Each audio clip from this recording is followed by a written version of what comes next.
Good morning students. आज हम बात करते हैं तत्वों के इलेक्ट्रॉनिक विन्यास कैसे भरे जाएंगे। इसके कुछ रूल्स अपन ने पिछले वीडियो में पढ़े थे। आज अपन बात कर लेते हैं कि तत्व के परमाणु में विद्यमान समस्त इलेक्ट्रॉनों की वितरण की व्यवस्था उस तत्व का इलेक्ट्रॉनिक विन्यास कहलाती है। अब देखिए, अपन को इलेक्ट्रॉन भरने हैं कक्षकों में, वो किस प्रकार से भरेंगे। सबसे पहले तो किसी भी तत्व का जो प्रतीक अपन लेते हैं वो लेते हैं ये प्रतीक के रूप में मैंने लिखा है ये जेड, और ये बोलो क्या होता है ए। क्लियर। अब यहाँ पे जो होता है जेड जो है, इसको मैं बोलती हूँ परमाणु क्रमांक। क्लियर। और यहाँ पे जो होता है उसको मैं बोलती हूँ द्रव्यमान संख्या। अब देखिए, ये जो परमाणु क्रमांक है ये प्रोटॉन की संख्या को बताता है कि प्रोटॉन कितने हैं, प्रोटॉन की संख्या। क्लियर।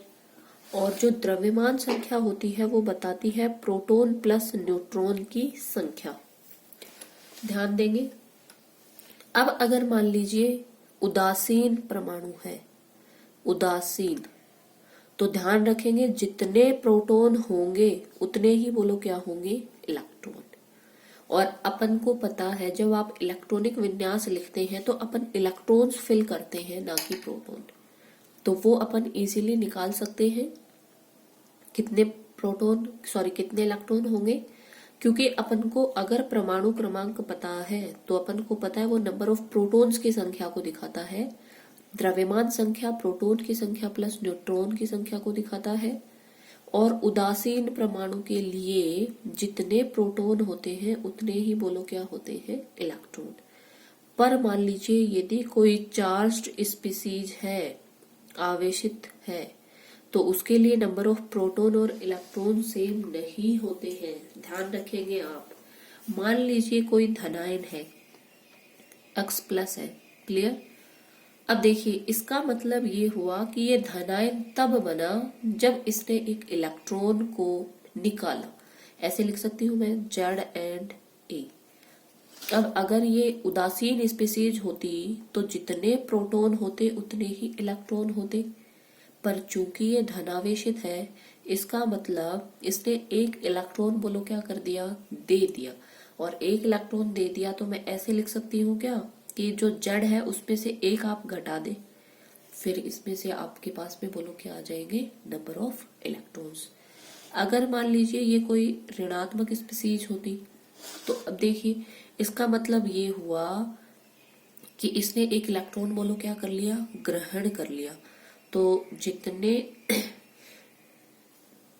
नंबर ऑफ प्रोटॉन कौन डिनोट करता है, परमाणु क्रमांक, तो उसमें आप एक ऐड कर दीजिए, उसके बोलो क्या आ जाएंगे नंबर ऑफ इलेक्ट्रॉन्स। कैसे देखिए, ऐसे लिख देती हूं मैं 11 सोडियम 23 और ये मैंने कर दिया प्लस। क्लियर। अब ये हो गया मेरा जेड, ये बोलो कौन हो गया ए, और ये पॉजिटिव चार्ज। अब देखिए अगर मान लीजिए ये नहीं होता तो ये जेड बोलो किसको बताता, नंबर ऑफ प्रोटॉन्स को। तो उदासीन स्पीसीज में जितने नंबर ऑफ प्रोटॉन उतने ही बोलो क्या होते इलेक्ट्रॉन। इसका मतलब अगर ये उदासीन है तो प्रोटॉन भी 11 है और इलेक्ट्रॉन भी बोलो कितने हैं 11। पर देखना अब मैंने कौन सा चार्ज लगा दिया, प्लस चार्ज। इसका मतलब इसने एक इलेक्ट्रॉन दे दिया, तभी तो इस पे कौन सा वाला चार्ज आया, प्लस चार्ज। तो अब एक इलेक्ट्रॉन अगर इसने दे दिया तो देखना मैं ऐसे कर दूं क्या, या तो आप सीधे सीधे यहाँ ये कर लो कि उदासीन होता तो प्रोटॉन 11 होते, इलेक्ट्रॉन भी 11, पर चूंकि एक इलेक्ट्रॉन दे दिया तो कितने बच गए 10। या फिर मैं ऐसे कर सकती हूँ कि जेड में से एक हटा दूं, मतलब 11 माइनस 1 बराबर बोलो कितने बचेंगे 10। तो आप ऐसे में कंफ्यूज हो जाएंगे। आप इनको ऐसे ही मान के चल ले कि अगर ये उदासीन होता तो क्या होता। क्लियर।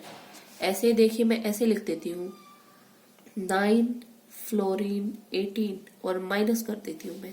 देखिए अब अगर मान लीजिए ये उदासीन होता, इस पे कोई चार्ज नहीं होता, ऐसे कर देती हूँ, तो नंबर ऑफ प्रोटॉन बोलो कितने होते 9, नंबर ऑफ इलेक्ट्रॉन भी बोलो कितने होते 9। पर चूंकि अब देखो इसमें मैं बोल रही हूँ कौन सा वाला आवेश है, ऋणावेश। और ऋणावेश किसी भी स्पीसीज पे कब आता है, जब वो इलेक्ट्रॉन ग्रहण करता है। इसका मतलब प्रोटॉन तो अभी भी इसके पास 9 है, पर इसने एक इलेक्ट्रॉन ग्रहण कर लिया, इसलिए इसके पास नंबर ऑफ इलेक्ट्रॉन कितने हो गए, 10। ध्यान रखेंगे प्रोटॉन चेंज नहीं होंगे, क्योंकि प्रोटॉन कौन दिखाता है, जड़। तो प्रोटॉन तो अभी भी इसके पास में कितने हैं, 9, पर चूंकि इस पे ऋणावेश है, ऋणावेश का मतलब इसने एक इलेक्ट्रॉन ग्रहण कर लिया, और एक इलेक्ट्रॉन ग्रहण कर लिया तो इसके पास नंबर ऑफ इलेक्ट्रॉन बोलो 9 + 1 कितना हो गया, 10। अब मान लीजिए कोई स्पीसीज, अब ये कितने जुड़ेंगे कितने हटेंगे ये डिपेंड करेगा कि उस पे आवेश कितना है। मान लीजिए मैं ये ले लूं Mg12 और +2 कर देती हूँ, तो अब आपको पता है अगर ये उदासीन होता तो अपन निकालते प्रोटॉन 12 और इलेक्ट्रॉन भी कितने होते, 12। पर देखिए अब इस पे +2 चार्ज आ गया, इसका मतलब कितने इलेक्ट्रॉन दिए इसने, 2, तो नंबर ऑफ इलेक्ट्रॉन कितने रह गए, 10। तो कोई स्पीसीज जितने इलेक्ट्रॉन देती है या जितने इलेक्ट्रॉन लेती है, आप उसी के अकॉर्डिंग इनको क्या करेंगे, ऐड और सब्सट्रैक्ट। क्लियर, तो ध्यान में रखेंगे ये वाली बात। अब देखिए ये आपको क्लियर है कि आप नंबर ऑफ इलेक्ट्रॉन कैसे निकालेंगे, क्योंकि अपन को पता है परमाणुीय कक्षकों में अपन किनको भरते हैं, इलेक्ट्रॉन्स को। तो सबसे पहले तो आपको इलेक्ट्रॉन निकालने आने चाहिए। अब देखिए फॉर एग्जाम्पल मैं ले लेती हूँ, जैसे देखिए कुछ इलेक्ट्रॉनिक विन्यास अपन लिख के देखते हैं, hydrogen, helium, lithium, beryllium, boron, carbon, nitrogen, oxygen, fluorine and neon. देखिए ये मैंने लिए हैं और इनके परमाणु क्रमांक लिख देती हूँ, 1 2 3 4 5 6 7 8 9 एंड 10। क्लियर। अब परमाणु क्रमांक बोलो किसको बताता है, नंबर ऑफ प्रोटॉन्स को। पर चूंकि ये सारे उदासीन स्पीसीज है, इसलिए यही इसमें क्या होगा, नंबर ऑफ इलेक्ट्रॉन। तो देखिए यहाँ पे नंबर ऑफ इलेक्ट्रॉन कितना है, 1 2 3 4 5 6 7 8 9 एंड 10। उदासीन स्पीसीज ली है मैंने अभी। अब इलेक्ट्रॉन बोलो कहाँ पे भरे जाएंगे, कक्षकों में। पहले इलेक्ट्रॉन उस कक्षक में जाएंगे जिसकी ऊर्जा बोलो क्या होगी, कम। वो मैंने आपको बता रखा, आप कैसे निकालेंगे। पहले इलेक्ट्रॉन बोलो किस में जाएंगे, 1s में। क्लियर। तो ये लीजिए 1s, यहाँ पे कौन है, 2s, यहाँ मैं लिख देती हूँ। ये मेरा कौन सा वाला कक्षक है बोलो, 1s। 1s के बाद में देखो कौन है,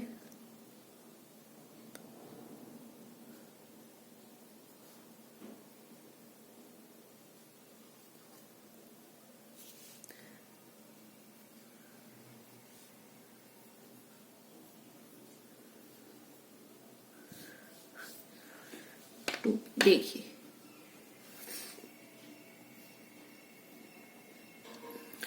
अब देखिए अपन को इलेक्ट्रॉन भरने हैं।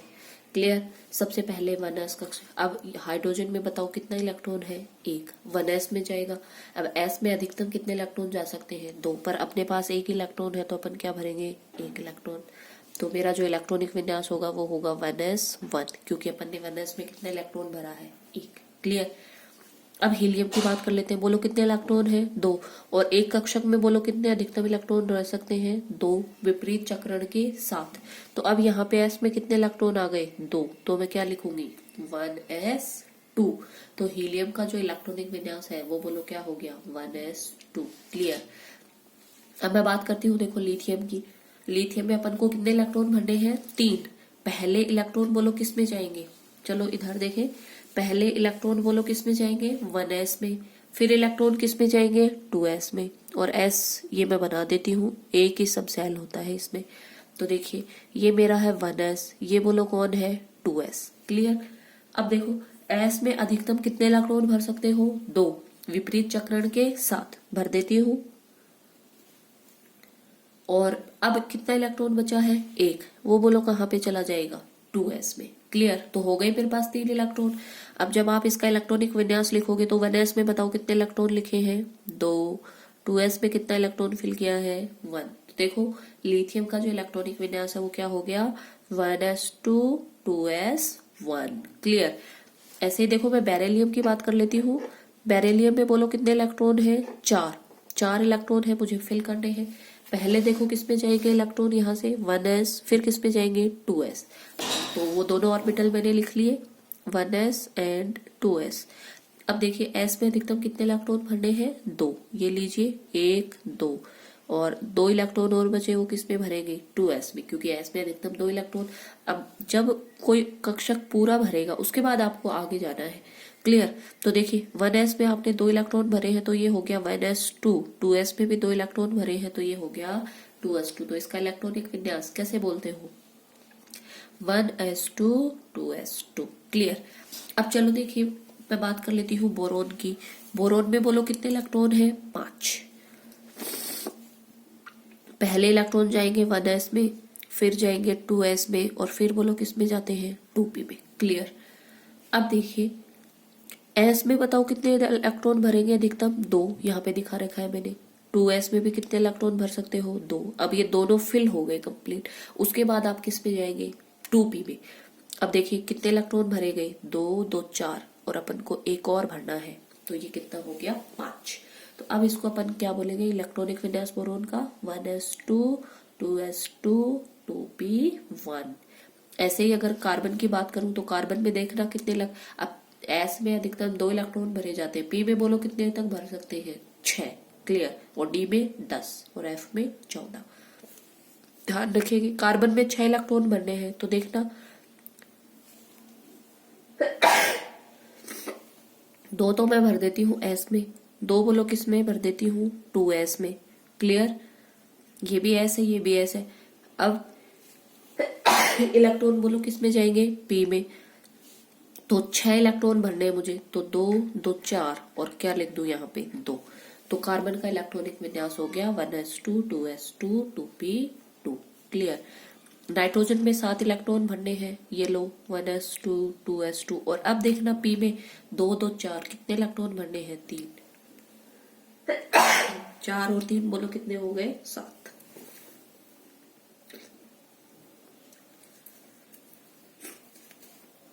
क्लियर। ऐसे ही देखें ऑक्सीजन के लिए भरने मुझे बोला कितने इलेक्ट्रॉन 8 इलेक्ट्रॉन। 2 इलेक्ट्रॉन कहाँ पे भरोगे 1s में, 2 इलेक्ट्रॉन कहाँ पे भरोगे 2s में और p में बोलो अब कितने इलेक्ट्रॉन जाएंगे 4। और अपन ने बताया था p में अधिकतम 6 इलेक्ट्रॉन भरे जा सकते हैं, इसलिए जब तक ये कंप्लीट फिल नहीं होगा जब तक अपन आगे वाले ऑर्बिटल में नहीं जाएंगे। f में देखो क्या भरेंगे 1s2 2s2, 9 इलेक्ट्रॉन भरने 4 भरे गए। p में बोलो कितने भरोगे 5, तो इसका इलेक्ट्रॉनिक विन्यास होगा 1s2 2s2 2p5। ऐसे नियोन में जब आप भरोगे तो 1s2 2s2 और देखना कितने इलेक्ट्रॉन आ गए 6 बस। अब देखना ये p कंप्लीट हो गया। अब जब आप फर्दर सोडियम के लिए इलेक्ट्रॉन लिखेंगे तो उसका परमाणु क्रमांक 11 होता है, तो अपन कैसे लिखते हैं 1s2 2s2 2p6। यहाँ तक कितने इलेक्ट्रॉन हो गए 10। अब जब आप आगे ये वाला ऑर्बिटल कंप्लीटली फिल हो गया, अब आप किस में मूव करेंगे 3s में और 11 इलेक्ट्रॉन चाहिए तो 6 4 10 और 1 ये 11। क्लियर। तो इसका इलेक्ट्रॉनिक विन्यास हो गया 1s2 2s2 2p6 3s1। तो देखना 2 2 4 6 10 और 11 इलेक्ट्रॉन फिल हो गए। क्लियर। तो ये आप लोग लिख लेंगे, इसमें आप कंफ्यूज नहीं हो।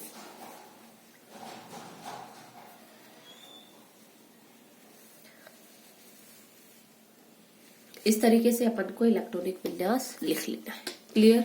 अब देखिए एक बात आती है कि जो भी हमारे हाफ फिल्ड इलेक्ट्रॉनिक विन्यास होते हैं या फुली फिल्ड इलेक्ट्रॉनिक विन्यास होते हैं उनकी स्टेबिलिटी ज्यादा होती है, ऐसा क्यों, उसको और देख लेते हैं अभी अपन। देखिए हाफ फील्ड का मतलब समझते हो, जैसे p में 6 इलेक्ट्रॉन है तो उसका हाफ फील्ड कितना हो गया p3। d में 10 इलेक्ट्रॉन है तो उसका हाफ फील्ड कितना हो गया d5। और f में कितने इलेक्ट्रॉन भरे जाते हैं 14, तो इसका मतलब f में अगर 7 इलेक्ट्रॉन है तो वो उसका हाफ फील्ड हो गया। जैसे अभी अपन ने बात की थी नाइट्रोजन की और इसकी बात कर लेती हूँ मैं कार्बन की। क्लियर। और कार्बन 6 और ये 7, यहाँ पे 6 इलेक्ट्रॉन थे जिसको आपने कुछ इस तरीके से भरा था 1s2 2s2 2p2। और नाइट्रोजन में आपने किस तरीके से भरा 1s2 2s2 and 2p3। Clear. अब देखिए पी में 6 इलेक्ट्रॉन होते हैं, 6 में से देखो 3, इसका मतलब ये हाफ फिल्ड हो गया। यहाँ पे देखिए एक बार मैं इनको दिखाती हूँ आप लोगों के सामने, एक बार दोबारा लिखते हैं। कार्बन का इलेक्ट्रॉनिक विन्यास 1s, ये 2s और ये 2p। क्लियर? देखिए ये 1s, ये 2s और ये 2p। और नाइट्रोजन के लिए भी लिख लेती हूँ मैं सेम, ये 1s 2s और ये बोलो क्या हो गया 2p। तो 1s 2s और 2p। अब यहाँ पे 6 इलेक्ट्रॉन देखिए कैसे भरेंगे अपन। s में बोलो कितने इलेक्ट्रॉन है 2, 2s में 2, 6 होते हैं ना, और 1 एंड 2 किसके अकॉर्डिंग भर रहे हैं ये अपन इलेक्ट्रॉन? हुंड का अधिकतम बाहुल्यता का नियम। ये s में 2, 2 4, और अब मुझे इसमें कितने इलेक्ट्रॉन भरने हैं 3। इसका मतलब देखो ये P में जो 3 सब सेल थे, तीनों में एक एक इलेक्ट्रॉन हो गया, P3 हो गया। इसका मतलब ये वाला जो कक्षक है ये कैसा हुआ? अर्धपूरित कक्षक। क्लियर? ऐसे पूर्ण पूरित की अगर मैं बात करूं तो जैसे नियोन, जहां पे P पूरा भरा हुआ होगा 1s, और ये बोलो कौन हो गया मेरा 2s, और ये बोलो कौन हो गया 2p। क्लियर? तो इसके 10 इलेक्ट्रॉन भरने हैं मुझे। ये देखिए 1 2 3 किसके अकॉर्डिंग इलेक्ट्रॉन भरने हैं? हुड की अधिकतम बाहुल्यता नियम के अनुसार 4 5 और ये हो गया 6। और पी में अधिकतम कितने इलेक्ट्रॉन आते हैं? 6। इसलिए ये बोलो कैसा हो गया? पूर्ण पूरित। क्लियर? और ये मेरा हो गया आंशिक भरा हुआ कक्षक। अर्धपूरित तो नहीं बोल सकती मैं इसको, ना ही इसको पूर्ण पूरित बोल सकते हैं। हाँ, लेकिन ये आंशिक भरा हुआ कक्षक हो गया। ये अर्धपूरित है और ये बोलो कैसा होता है? पूर्ण पूरित। क्लियर? अब देखिए अब मैं बोल रही हूँ कि आंशिक रूप से भरे हुए कक्षकों की तुलना में अर्धपूरित अथवा पूर्ण पूरित भरे हुए कक्षकों का स्थायित्व अधिक होता है। क्यों? पहला रीजन सुनिए, इसके 2 कारण होते हैं। पहला ये, यदि कोई कक्षक अर्धपूरित अथवा पूर्ण पूरित होता है तो इसका तात्पर्य ये है कि उसमें समान ऊर्जा वाले समस्त कक्षकों में इलेक्ट्रॉनों का वितरण बोलो क्या होता है? सममित। देखिए पी में कितने समान ऊर्जा वाले कक्षक है? 3, तीनों में एक एक इलेक्ट्रॉन है अर्धपूरित में। यहाँ पे देखना पी में कितने समान ऊर्जा वाले कक्षक है? 3, और देखना तीनों में ही कितने कितने इलेक्ट्रॉन है? 2 2। मतलब यहाँ पे अर्धपूरित में और पूर्ण पूरित कक्षकों में इलेक्ट्रॉनों का वितरण क्या एक समान है क्या? यस, समान ऊर्जा वाले कक्षकों में। लेकिन यहाँ पे कार्बन में आप चेक करिए, क्या यहाँ पे वितरण समान है क्या इलेक्ट्रॉनों का? नहीं। इसीलिए अर्धपूरित और पूर्ण पूरित कक्षकों का स्थायित्व क्या होता है? समान, क्योंकि इलेक्ट्रॉनों का वितरण कैसा हो जाता है? सममित। जबकि आंशिक भरे हुए कक्षकों में इलेक्ट्रॉनों का वितरण असममित हो गया, क्योंकि यहाँ पे समान ऊर्जा वाले एक कक्षक में इलेक्ट्रॉन का वितरण नहीं है। क्लियर? दूसरी बात देखिए, परमाणु में विद्यमान ये समान ऊर्जा वाले जो कक्षक होते हैं इनके मध्य इलेक्ट्रॉनों का आदान प्रदान होता है, जिससे ऊर्जा मुक्त होती है और तंत्र को स्थायित्व प्रदान करती है। अतः कक्षकों के अर्धपूर्ण अथवा पूर्ण भरे हुए अवस्था में आदान प्रदान की संभावना क्या होती है? ज्यादा। अब आदान प्रदान की संभावना अगर ज्यादा होगी तो एनर्जी ज्यादा रिलीज होगी और तंत्र के स्थायित्व क्या होगा? ज्यादा। इसीलिए ये अर्धपूरित कक्षक और पूर्ण पूरित जो कक्षक होते हैं ये अधिकतम स्थायित्व वाले होते हैं। क्लियर? ये दोनों बातें आप लोग ध्यान में रखेंगे। अब आगे देखिए, एक होते हैं, ये तो अपन ने बात की थी उदासीन अगर परमाणु है तो उनके इलेक्ट्रॉनिक विन्यास की। अब अगर मान लीजिए आयन्स है तो उनके इलेक्ट्रॉनिक विन्यास कैसे लिखे जाएंगे? तो मैं आपको एक एग्जाम्पल के द्वारा समझा देती हूँ। जैसे सोडियम लेती हूँ मैं, सोडियम का परमाणु क्रमांक 11 होता है। जब आप इलेक्ट्रॉनिक विन्यास तो 1s2 2s2 2p6 and 3s1 ये लिखते हैं अपन, सब बच्चों को पता है। 11 इलेक्ट्रॉन हो गए, 2 2 4 10 और 1 11। अब मान लीजिए मैं ये लिख देती हूँ कि सोडियम प्लस है। अब आप मुझे बताइए ये प्लस का मतलब क्या? इसने एक इलेक्ट्रॉन दे दिया क्या? यस। अगर ये उदासीन होता तो इसमें 11 इलेक्ट्रॉन होते, पर चूंकि इस पे प्लस चार्ज है, इसका मतलब अपने एक इलेक्ट्रॉन दिया, और इलेक्ट्रॉन कहाँ से देता है? संयोजी कोष से। और इलेक्ट्रॉन लेता भी कहाँ है? संयोजी कोष में। और संयोजी कोष कौन सा वाला कोष होता है? सबसे बाहर वाला कोष, उसको अपन बोलते हैं संयोजी कोष। अब बताओ यहाँ पे सबसे बाहर वाला कोष कौन है? 3s। इसका मतलब जो इलेक्ट्रॉन देगा सोडियम, वो कहाँ से देगा? 3s से। जब ये 3s से इलेक्ट्रॉन दे देगा, तो अब इसके पास 11 इलेक्ट्रॉन नहीं, कितने इलेक्ट्रॉन है? 10। तो इलेक्ट्रॉन कहाँ से चला जाएगा? 3s से। तो इसका इलेक्ट्रॉनिक विन्यास क्या लिखोगे? 1s2 2s2 2p6। क्लियर? ऐसे ही देखिए मैं बात कर लेती हूँ, जैसे मैं ये लिख लेती हूँ F-। पहले मैं फ्लोरीन लिखती हूँ, 9 फ्लोरीन। देखिए इसका विन्यास लिखते हो 1s2 2s2 2p5। 2 इलेक्ट्रॉन हो गए। अब देखिए मान लीजिए मैं ये कर देती हूँ F-। F- का मतलब अब ये उदासीन नहीं है, आवेशित है। कौन सा आवेश है? ऋणावेश। ऋणावेश का मतलब इसने इलेक्ट्रॉन ग्रहण किया, और इलेक्ट्रॉन देता भी संयोजी कोष से है, और ग्रहण भी कहाँ पे करता है? संयोजी कोष में। और संयोजी कोष कौन सा वाला कोष होता है? सबसे बाहर वाला कोष। अब यहाँ पे 9 की बजाय बोलो कितने इलेक्ट्रॉन हो गए? 10, क्योंकि 9 तो इसके पास अगर उदासीन था उस टाइम थे, लेकिन माइनस चार्ज का मतलब इसने एक इलेक्ट्रॉन क्या कर लिया? ग्रहण कर लिया। तो कितने इलेक्ट्रॉन हो गए? 10। अब देखो सबसे बाहर वाला, सबसे पहले होता है नाभिक के चारों ओर 1s, फिर होता है 2s एंड 2p, फिर होता है 3s 3p 3d। तो आप मुझे बताएं 1s और 2s, और तो सबसे बाहर वाला कोष क्या ये हो गया क्या? 2s and 2p। क्लियर? अब इस पे इलेक्ट्रॉन ग्रहण करेगा,